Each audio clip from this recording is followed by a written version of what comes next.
cómo las aerolíneas deciden entre el Airbus A350 y el Boeing 787. Imagina por un momento que estás en el aeropuerto de Doha. Frente a ti está uno de los aviones más avanzados del planeta, un Airbus A350 de Qatar Airways, preparándose para despegar rumbo a Los Ángeles. Son casi 7.200 millas náuticas de distancia. Aproximadamente 16 horas cruzando continentes y océanos sin detenerse. Pero aquí aparece algo curioso. Qatar Airways también posee decenas de Boeing 787 Dreamliner. De hecho, su flota de 787 es muy similar en tamaño a la de A350. Sin embargo, si observas las rutas hacia Los Ángeles, no verás ni un solo 787 operándolas. Y esto plantea una pregunta fascinante. Si ambos aviones son modernos, eficientes y diseñados para vuelos de largo alcance, ¿por qué una aerolínea elegiría uno sobre el otro? La respuesta no es tan simple como escoger el avión mejor.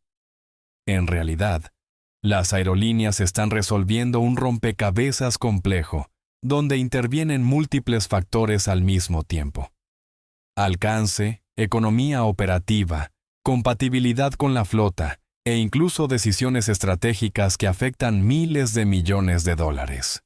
Y cuando entiendes cómo encajan todas esas piezas, empiezas a ver patrones en toda la industria.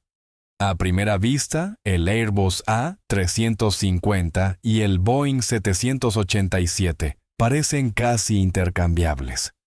Ambos son aviones de fuselaje ancho con 2 motores. Ambos utilizan grandes cantidades de materiales compuestos en su estructura. Ambos prometen consumir mucho menos combustible que generaciones anteriores. Pero cuando se analizan las decisiones reales que toman las aerolíneas, la historia se vuelve mucho más interesante. La primera gran diferencia entre estos aviones es el alcance. El Airbus A350 puede volar aproximadamente 9.000 millas náuticas sin escalas. En cambio, la versión más cercana del Dreamliner en tamaño, el 787-10, alcanza alrededor de 6.300 millas náuticas. Eso significa que el A350 tiene una ventaja de alcance enorme. Y aunque pueda parecer un simple número en una ficha técnica, en la práctica cambia completamente el mapa de rutas posibles. Hay pares de ciudades en el mundo que simplemente no pueden conectarse sin escalas con un 787. No porque el avión sea malo, sino porque físicamente no tiene suficiente combustible o capacidad para hacerlo de manera rentable. Un ejemplo perfecto ocurrió cuando Qantas planeó uno de los proyectos más ambiciosos de la aviación moderna. Vuelos directos desde Sydney hasta Londres y Nueva York. Después de evaluar varias opciones, la aerolínea eligió el Airbus A350. No porque prefirieran Airbus, sino porque el 787 no podía completar esas rutas extremas sin sacrificar demasiada carga o pasajeros. En ese tipo de vuelos ultralargos, cada kilogramo importa, y el mayor peso máximo de despegue del A350 le da una ventaja crítica. Pero aquí es donde la historia se complica. Si el alcance fuera lo único importante, todas las aerolíneas comprarían A350. Sin embargo, eso no está ocurriendo. Porque en rutas más cortas, el Boeing 787 puede ser más eficiente. El A350 está diseñado para transportar enormes cantidades de combustible y volar distancias gigantescas. Eso significa que su estructura es más pesada. Lleva esa capacidad adicional incluso cuando no la necesita. Imagina comprar una enorme camioneta diseñada para remolcar barcos, solo para usarla todos los días para ir al supermercado. Funciona perfectamente, pero no es lo más eficiente. En vuelos de 5 o 6 horas, esa capacidad extra del A350 puede convertirse en peso innecesario. Y peso extra significa más combustible consumido. Ahí es donde el 787 brilla, para rutas de medio y largo alcance más normales. El Dreamliner puede ofrecer costos operativos ligeramente más bajos. Por eso muchas aerolíneas utilizan el 787 para rutas frecuentes entre ciudades importantes, mientras reservan el A350 para misiones realmente largas. Pero el alcance y el combustible no son el único factor. Hay otro elemento que rara vez aparece en titulares, pero que puede decidir compras de miles de millones de dólares. La compatibilidad con la flota existente. Las aerolíneas no compran un avión aislado, compran un sistema completo. Airbus, por ejemplo, ha desarrollado algo muy interesante: la cualificación cruzada entre cabinas.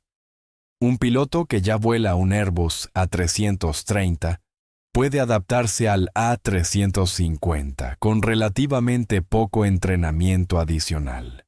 Eso significa que las aerolíneas pueden usar a sus pilotos de forma mucho más flexible. En lugar de tener equipos completamente separados para cada modelo, pueden compartir tripulaciones entre distintos aviones. Cuando Delta Air Lines decidió incorporar el A350 y el A330neo, una de las razones fue precisamente esa sinergia con su flota existente. De repente, sus pilotos podían operar múltiples modelos de Airbus sin necesidad de procesos largos de certificación. Boeing también ofrece compatibilidad dentro de su propia familia, especialmente entre el 777 y el 787. Así que muchas veces la decisión se reduce a una pregunta muy simple.